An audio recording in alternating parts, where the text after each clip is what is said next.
Hi, Elizabeth. How are you? Good. I love your screen grab. Thank you so much. I love Sneakerella. It was so much fun. A gender swapped Cinderella is not something that we see every day, which is interesting because we see Cinderella retellings every day.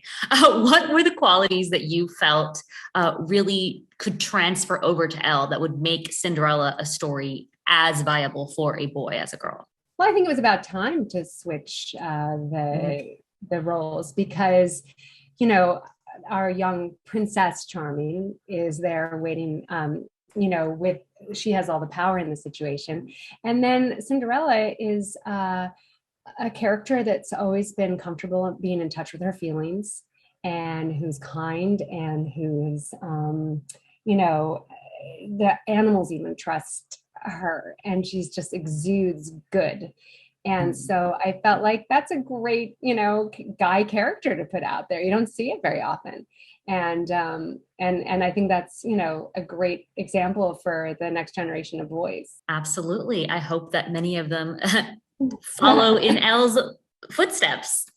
Speaking of footsteps, the visual language of Sneakerella is so great, especially like the imagination that comes out of his sneakers, right? The designs, and then we actually like see them come to life. What was it like taking that from the page to the screen?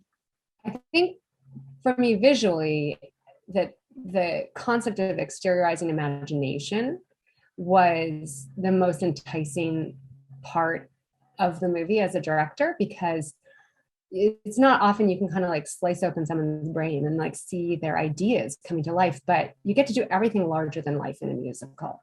So you're kind of like breaking down that fourth wall, and inviting the actors in to sing their feelings at the top of their lungs and move their bodies in ways that you never normally do. And then on top of it, we could just break every rule. So we're like drawing all over the screen and split screens and dancing, and so it was a really exciting medium, to create this kind of world. Absolutely. And, as you can see from my screen grab, I do love the musical numbers. I love a good musical. What was it like bringing those to life? How many takes did it take? And how did the actors prepare for it?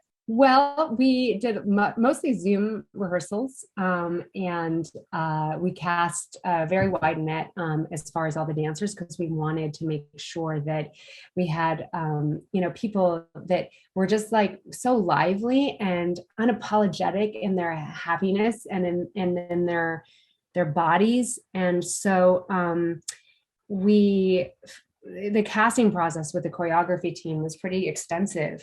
And then once we cast all of them, there were a couple of weeks worth of rehearsals. And then in some instances, we were lucky enough to be able to rehearse in the space ahead of time.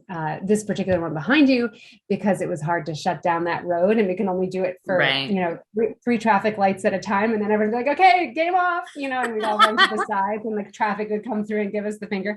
But it was so that was it was a pretty rushed situation, but because we had it down and we were working as like a strong team, it worked out. That's awesome. Well, thank you so much. I had such a great time watching it. I cannot wait for everyone else to join me.